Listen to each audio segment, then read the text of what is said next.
One of the attractions of Mashhad that undoubtedly captivates you is the Mahdi Holy Bath, which is considered as one of the largest and most famous baths in Iran, I mean public ones, and was built by a person of the same name as an endowment for the people. This bath was built during the Safavid era, around 5 centuries ago, and with its beautiful ceiling, it mesmerizes the eyes of every tourist who visits. To enter the bath, you have to pass through a small hallway. Then you will get to the dressing room. This room is the entrance section of the bath and consists of several booths. The walls of this section are decorated with tiles and the ceiling is adorned with paintings. The dressing room of this bath has 4 compartments with different functions. 3 of these compartments are for general use and are used for changing clothes.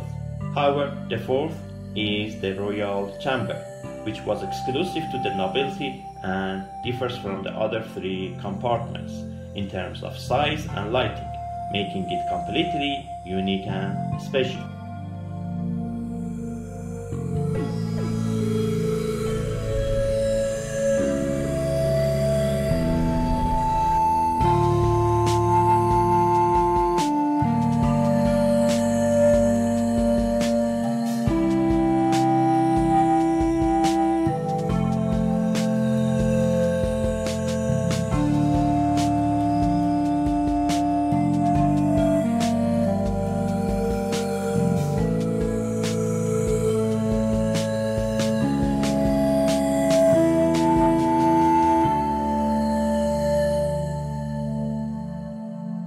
After the dressing room, you enter a space called the meander, where is actually the interface between the dressing room and the so-called steam room, or let's say seditorium, with a small 8-sided pool in the middle, which used to be filled with cold water.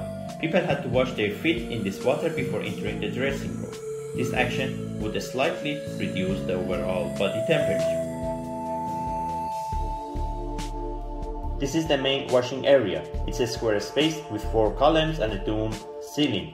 The lighting is provided by various stained glass windows on the roof, like other parts. There are 3 components in this section of the bath, which were used for sitting.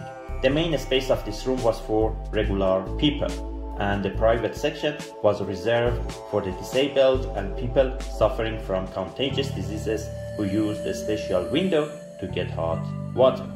Khazine, let's call it hot tub, is located in the western part of the bath in cleaning section and is slightly higher than the floor of the cleaning room. After washing, people would enter the khazine and wash themselves with hot water. The water in this part of the bath was initially supplied by an aqueduct and later by a well. This water flowed through an ancient piping system in the bath. In this system, the water first went from the source to a reservoir, where its impurities settled at the bottom.